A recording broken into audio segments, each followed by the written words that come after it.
ndakumbira mondiba ai mwari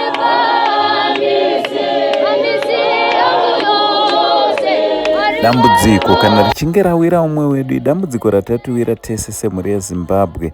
Hatigone kutarira kurutivi tobva tati hameno iye ari kusiri kunzwa zvakanaka nehama dzake. Asi aiwa, tinofanira kuti kana munhu auya achichema kwatiri tiwanewo zvatinobatsira nazvo. Hongu tinotenda neminamato, hongu tinotenda nemashoko ekunyaradzana nekusimbisana, asi zvikuru zvatinenge tawira pano inyaya yekuti panenge pachidiwa ruyamuro nepfuma nemari yekuti tinge tinobatsira hama yedu. Saka ndichida kukutendai nekuti ndinokuzivai kuti imimi muri vanhu veaction, vanhu vanoita zvinhu nemwoyo. Nhasi tauya kuno kumutendere Mission General Hospital muZambia, nyika yeZambia, uko kwatauya kuzoona hama isiri kunzwa zvakanaka.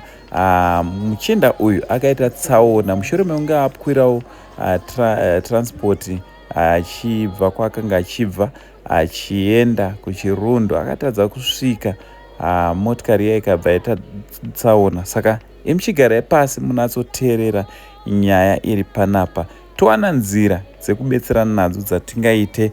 Muchinda anonzi Savious ari pano. Iye zvino tapinda muchipatara chinonzi icho Mutendere Mission General Hospital kuno kuZambia, Chirundo, tichangokrosa paChirundo border post, apo patauyazoona mukoma Savious Nyaguwa vane 28 years sekutaura kwandamboita kuti tiri kuenda kuZambia, tiri kukrosa, tiri kuyazoona mukoma vasiri kunzwa zvakanaka. Mukaona tasvika pakukrosa mabhodha tichidaizvi tichiuya kuzoona hama panenge pasina kumira zvakanaka. Aripo masituations ekuti munogona kuti haana kunyanyooma, but situation iri panapa yakuda kuti mugare pasi semhuri yeZimbabwe. Ndinoziva kuti tinozombouya kwamuri tichichema, tinombouya kwamuri tichiridza mhere, mosvika pamunobatsirana nesu. Zvakare ndoda kuti tizive kuti tapiwa tendedzo nevakuru vechipatara kuti tinge tiri tinopinda kuzoita vhidhiyo rino nekudawo kwekuona kwavari kuitawo situation iri panapa kuti yakaoma zvechokwadi. Yakuda kuti mukoma Savious vange vari vanobatsirwa. Saka izvo zvinoda kukurukura navo vambotsanangurira kuti dambudziko rakaita kuti vasvike pano dambudziko rei uye rane nguva yakareba sei. Saka muchigarai pasi munatsoteerera hurukuro yatakuita nawo. Mukoma Savious, muri sei mukoma? Ndiri nani hangu, muri sei? Tiri nani. Iri sei miri? Miri iri kurwadza. Alright, chekutanga mungatange nekuzoidentify kuti zita renyu munonzani uye mune makore mangani muchigara kupi? Inini ndinoitwa Savious Nyaguwa. Ndinogara kwaChundu, kwaChief Chundu, ndokumusha kwedu, but ndinoshanda kuChirundo. Ndakasangana netsaona musi wa19 June gore rakapera, ndaibva kurufu. Tsaona ndakasangana nayo pa10 kilobag kusvika tisvike paMakuti papolice station. So pandakaita tsaona motikari yakadonha. Saka inini padonha kwakaita motikari ndakanga ndandiri passenger kudonha kwandakaita. Saka motikari padonha ndakatsimbirirwa nemotikari. Motikari yailika oil yaibva muinjini ichindipisa kubvira kumagadziko. Alright, saka sorry, ndoda kuti musati masvika ipapo, motikari umu manga mune vanhu vangani? Motikari umu mune vanhu vatatu. Driver akafira paspot. Mumwe wanga ndinaye akachoka ruoko chete. But inini ndanga ndakatsimbirirwa nepanga ndakarara. Alright, so motikari yambanikidzana, imimi mambanikidzirwa pakati sezvamamareva. Chii chakazoitika? Inini pandakambanjikidzwa ndakabatsirwa after an hour. Saka ndakatsva neoil yailika kubva muinjini ichindipisa kubvira magadziko negumbo. Gumbo rangu rekuright ndibva rabuda muuji. ndabuda muhuji ndakazobatsirwa after hour motikari ichizouya kuzonditora kuzondibudisa panga ndiri ndichiendeswa chipatara chiri pedyo nechirundo. Ndakaendeswa panonzi paZambia, iri chipatara chiri kuZambia but ini ndogara pachirundo, ndochipatara chiri pedyo nesu. Alright. Okureva kuti zvoni vanhu vari muchirundu vanotouya vachibatsirwa kuchipatara chekuzambia? Vanhu vemuchirundu vanotouya, ndochipatara chitori padhuze nepachirundu patinogara. Tinongokrosa bridge kuti ubva tauya paZambia pacho. Alright. Saka mauya panapa zvii zvakazoita? Ndauya pano pachipatara ndakagara chipo che5 months ndiri muchipatara. Bhosi kutsva kwandakaita neoiri zvakatora about 5 months vachitrita maronda anga ndatsva neoiri. Saka vaindita yavanoti grafting, yekucheka kusina kupora vachinama kwandakaita kwandakatsva. Saka tagara 5 months muchipatara, vakazosvika pakutibuditsa vachiti mopota muchiya kumareview. Funga takauya kumareview kanosvika ka5 vachibva vazotinyora transfer letter yekuti izvi hatizvikumbobuda kwarakaita paposition hatizvikwanise pano, munoenda chipatara chisiri chepano but chiri muno muZambia charoti Kafiwe hospital. Taenda kuKafiwe kuwe takasvika ndobva tabatsirwa. Zuva rekuenda kuoperation ndakasvika takatanzi titsvage mari yasvika kuma 1.6 US. Tatsvaga mari yetakaenda bva ndaindonoitwa operation. But ndichisvika kuoperation first hole ndaida kusiwa plate ne5 mascrew. First hole rakatanga kuti vandibore bhonzo rangu rakabva ratsemuka. Saka kutsemuka kwarakaita vakabva vandidzosera kuward.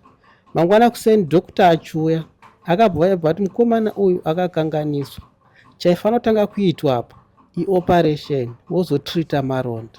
Saka mabhonzo ake awiki haachakwanisa kuti paitwe tisema plates nekuisa mascrew. Process yapo vanotoya vanoti hip replacement. Saka pahip replacement zvakanzi isusu pano paKafiwe hatina material yacho. Tina supplier anotipa zvinhu izvi, tokupai namba dzasupplier motaura naye. Takapiwa namba dzasupplier. Supplier akabva ati process yehip replacement zvese zvinhu zvinoda kuiswa ipapo nemari yadhokota yacho zvese zviri kuma 75,000 kwacha. Nemamiro akaita rate mari iri kusvika kuma 4,000 US. Saka mari yatakashandisa kwatakaenda about 1.6 hatina kuidzoserwa bhosi takabhadhara theatre nemaplates acho asina kubvira akazoshanda. Kundiona kudai so ndiri muchipatara pandakaitwa operation takaenda kumba takagara chipo che3 days. Operation yangu yakabva yatanga kulika huro. Ndobva tafona kwatakabva kwezvanzi rechipatara chiri padhuze nemi. Ndobva tadzoka futi pachipatara pandiri pandakarara nhasi kudai. Vachibva vandibvisa mastitch ese ndobva vacheka rimwe side kwavari kupota vachiisa mabhandeji vachizomabudisa vachizama kusvina hurwa wekuti upere. Alright. So mane nguva yakareba sei muri muchipatara? Tapanzwa asi toda kuti mudzokorodze. Muchipatara kubva pandakaita accident 19 June muchipatara ndagara chipo che5 months vachitrita maronda anga ndakatsva neoiri. Saka taipota tichidzoka kumareview patazosvika pakudzwa date rekuenda kunoitwa operation. Alright. Saka kubva tsaona iyi yaitika mane chipo chekuma 8 months? Ndane chipo che8 months ndakarara, handimuke handigare, ndinogara ndakarara. Handina chandinokwanisa kuita kana kusanduka, handikwanise nekuda kwegumbo rakabuda paposition. Apa pain yacho yatova worse nekuda kwekuti bhonzo racho rakatsemuka. Saka handimuke kubvira handimuke kubva pazvakaitika pamusi wa19 June gore rakapera kusvika izvozvo. Alright. Saka rubatsiro rwamuri kuda nderwupi uye kune hama dziri kuuya tichikuona here? Hama neshamwari dziripo necommunity dziripo vakandibatsira ndichangotanga kuita accident. Kana naizvozvo vamwe vachiri kubatsira but nekuda kwenguva yandatora vanhu vari kundibatsira zvavo but mari yacho yakudiwa yakawanda. Saka ndikotoko mhuri yeZimbabwe kana kuna vanokwanisa kundibatsirawo ndokumbira mugondibatsirawo. Community yakandibatsira kana izvozvo achiri kungobatsira but mari yacho nepandinogara chikafu ini ndine mwana nemukadzi wani, rendi, mvura, magetsi zvese. Saka zvava kundiremera kusvika tazonosiya mari yatakanosiya ende hapana kana chatakawanda, takangowedzerawo marwadzo ndo andinawo kusvika pari zvinozvi. Saka mari yamuri kutarisa kuti basa iri riitwe inosvika $4,000. Mari kutasirwa kunzi ndirapwe inini kuchipatara kuri kudiwa zvekuma $4,000 that is ndo iri kuma 75,000 kwacha. ndo iri kuma 75,000 kwacha kuti ndikwanise kuita vanoti hip replacement. Alright, yeah. Tinotenda kuti hama idzi dzichamira nemi, mhuri yeZimbabwe ichamira nemi. Saka kune vanenge vachida kubatana nemi, nhamba dzakamira sei? Kune vachada kundibatsira, nhamba dzefoni ndo dziri apa nenhamba dzechitupa zvese zviripo ipapa. Dziripo kutanga ndo dzangu, dzenhamba 2 ndedzababa vandiri kugara navo. Pandoenda kuchipatara ndo vanenge vaneni, kana ndiri kumba ndo vanenge vaneni. Kubva 19 June kusvika izvozvi ndo vangomira neni. Mukadzi ndinaye but pane zvimwe zvinodawo baba, seizvozvi ndiri muchipatara ndina baba. Baba wenyu wekubereka? Baba vangu vekundibereka ndo vandinawo muchipatara. Ini ndine mukadzi nemwana 1.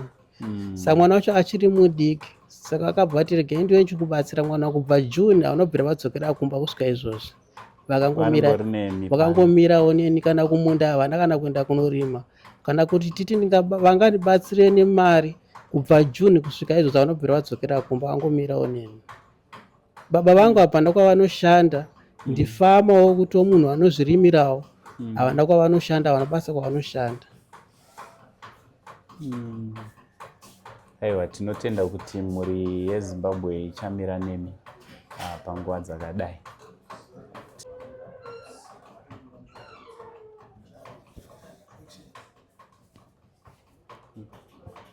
Aiwa, sezvandinogara ndichitaura kuti dambudziko kana richinge rawira umwe wedu, dambudziko ratowira tese semhuri yeZimbabwe.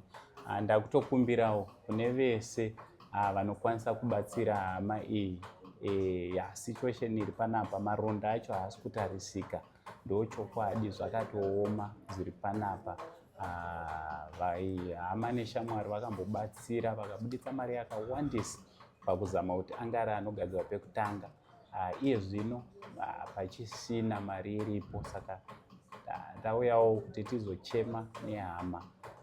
Mukoma Saviors vane 28 years, vachiri vechidiki, still have a life mberi kwavo.